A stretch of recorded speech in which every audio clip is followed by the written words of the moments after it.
very much for being here and for being part of the statement that we are making this afternoon in front of the White House. This is a matter of life and death.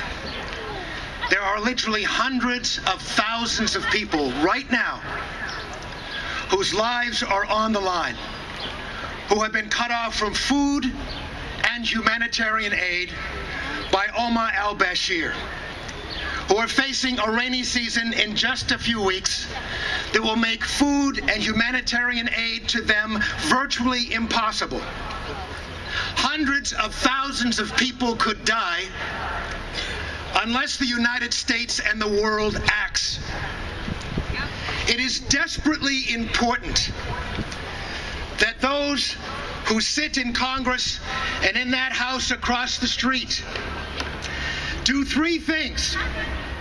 First, they need to know the truth about what is happening right now in the Nuba Mountains, in Blue Nile, in Abyei, in Darfur, in all of Sudan. They need to know. I want to tell you, I've been roaming the halls of the U.S. Congress, and it's unbelievable how many members of Congress just don't know. They said to me, wait a minute, wasn't that thing all resolved last year? I thought there was some kind of an agreement and we've got independence and everything's okay. Well, it's not okay. And members of Congress need to know it's not okay.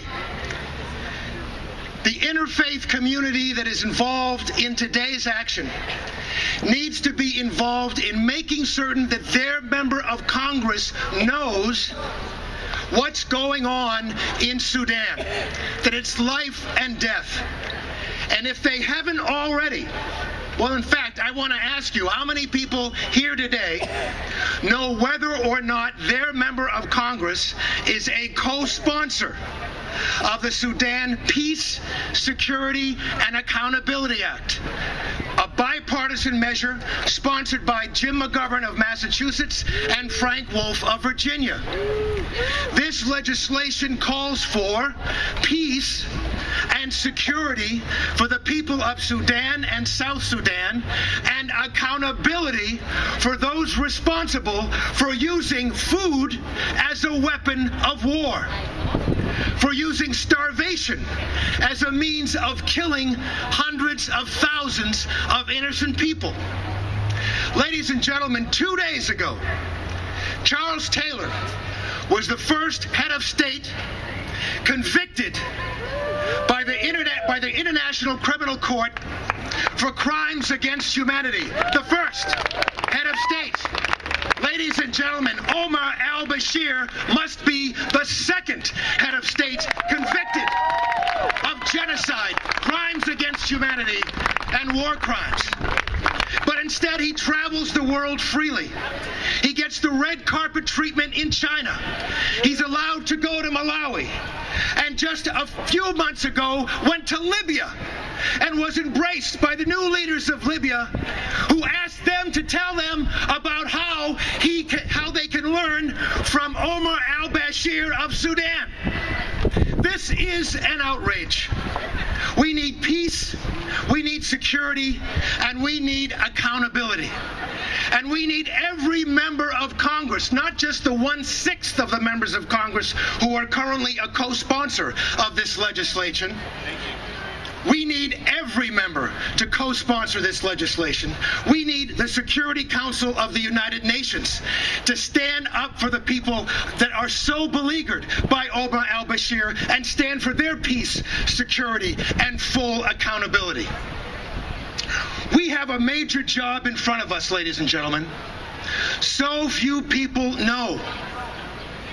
So few people are aware of the life and death situation confronting hundreds of thousands of people. It is our job to leave this event today, to go home, to check out the Win Without War Facebook page. As a matter of fact, there's a banner right here in front. If you go to our Facebook page, Win Without War, listen to me, United to End Genocide, our Facebook page, you'll see this banner. Click on this banner. It's very easy. Click on this banner and send it to your member of Congress. and send it to all of your friends and say, we want you to be a co-sponsor of this legislation. We want you to call 1-800-GENOCIDE. Very easy. 1-800-GENOCIDE. And say to you, get connected to your member of Congress's office and tell them, we want you to stand up for the people of Sudan who are in harm's way right now. We need you to stand up for them, and you can do so by being a co-sponsor of this legislation. And finally, ladies and gentlemen, we need to tell our friends, our family, members of all communities of faith, that there are hundreds of thousands of people who are looking to us to separate them from the danger that they are currently in. It is truly a matter of life and death. Peace, security, and accountability for the people of Sudan starts right here and right now. Thank you so much for being part of this event. Let's go do it.